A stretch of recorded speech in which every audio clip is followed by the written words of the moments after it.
You obviously got a lot of flying in your background, and you got military in your background. I know you're a supporter of those people.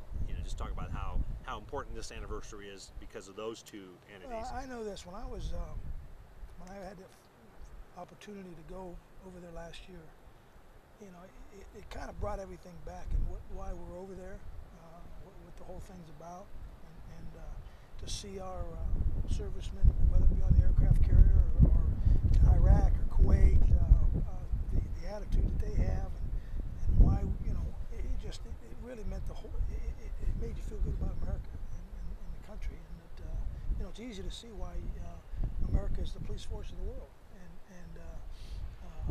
but all those things kind of came back. I can remember getting off in Kuwait, or maybe it was in Kuwait, thinking, man, oh man, this is what 9/11 is all about.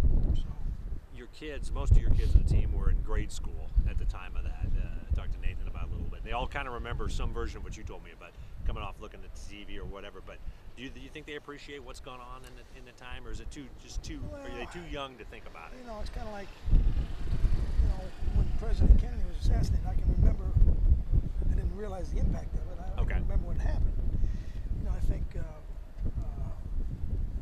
until you really see it, see kind of what I don't know if you can realize other than the impact of what it had on America and the families and the people that were there. I mean, it's a touchy thing. It really is.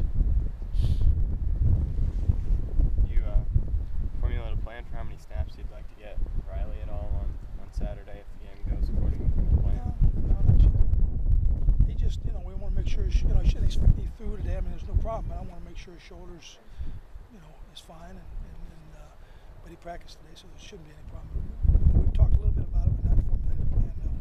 Try to do some new things with schemes and personnel if you're playing a team before you're heading into conference in a big Arizona State game here.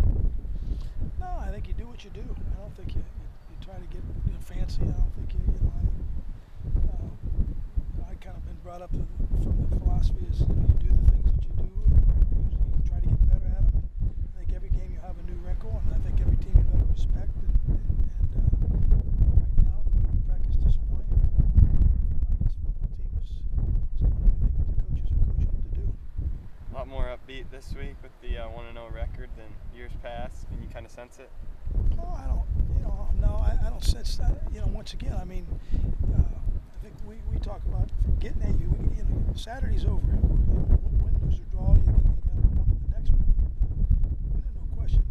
I mean, the attitude's better after a win than after a loss. But on the same token, I mean, we have a job at hand. And you get 12 opportunities. We got 11 more, hopefully 13 more, and maybe even 14 more.